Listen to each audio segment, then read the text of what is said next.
এদিকে দুর্গাপুজোকে ঘিরে বড় কোনো নিরাপত্তা ঝুঁকি নেই। পূজা নিরাপত্তায় পুলিশের পাশাপাশি সশস্ত্র বাহিনী মোতায়েন থাকবে বলে জানিয়েছেন স্বরাষ্ট্র উপদেষ্টা।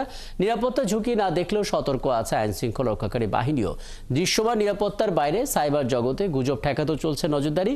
শীর্ষ জঙ্গিদের ওপর নজরদারি আপাতত কোনো শঙ্কা দেখছেন না আইন শৃঙ্খলা রক্ষাকারী বাহিনী।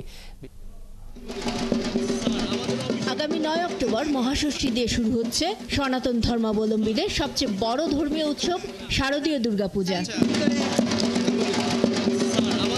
বিকেলে রমনা কালী মন্দির পরিদর্শন করে স্বরাষ্ট্র উপদেষ্টা জানান, দুর্গাপূজাকে ঘিরে কোনো নিরাপত্তার ঝুঁকি নেই। পূজার নিরাপত্তায় পুলিশের পাশাপাশি সশস্ত্র বাহিনী মোতায়েনের কথাও জানান স্বরাষ্ট্র উপদেষ্টা। আমরা স্বরাষ্ট্র মন্ত্রণালয়ের তরফ থেকে 8 দফা নির্দেশনা প্রতিটা পূজা মণ্ডপে আমরা পাঠিয়েছি। আশা করব আপনারা নির্বিঘ্নে এই পূজা উদযাপন করতে পারবেন। আইন শৃঙ্খলা রক্ষাকারী বাহিনীর কর্মকর্তারাও বলছেন, পূজাকে ঘিরে ব্যাপক নিরাপত্তার প্রস্তুতি নেওয়া হয়েছে, ভয়ের কোনো কারণ নেই।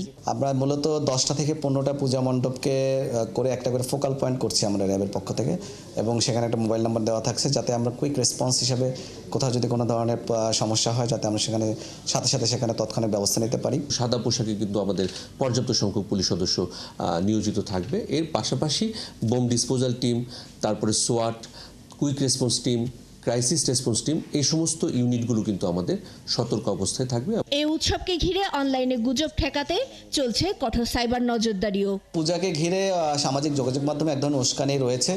সেই উস্কানিগুলোকে প্রতিহত করার জন্য আমাদের সাইবার পেট্রোলিং, এটা আমরা আরও নজরদারি যেটা সামাজিক যোগাযোগ মাধ্যমগুলোকে সেখানে আরও বৃদ্ধি করেছি, মনিটরিং করছি নিয়মিত। পাশাপাশি আমাদের যে সাইবার প্যাট্রোলিং রয়েছে, সাইবার প্যাট্রোলিংটি কিন্তু আমাদের বাড়ানো হয়েছে। 5 আগস্টের আগে পরে জেল থেকে পালিয়েছে অনেক জঙ্গি, জামিনেও বেরিয়েছে অনেক নিষিদ্ধ সংগঠনের নেতারা। রাজধানীতে আইএসের জঙ্গিদের কালো পতাকা নিয়ে মিছিলের প্রসঙ্গও উঠেছে আলোচনায়। তবে এসবই নজরদারিতে আছে বলে জানান আইন শৃঙ্খলা রক্ষাকারী বাহিনীর এই কর্মকর্তারা।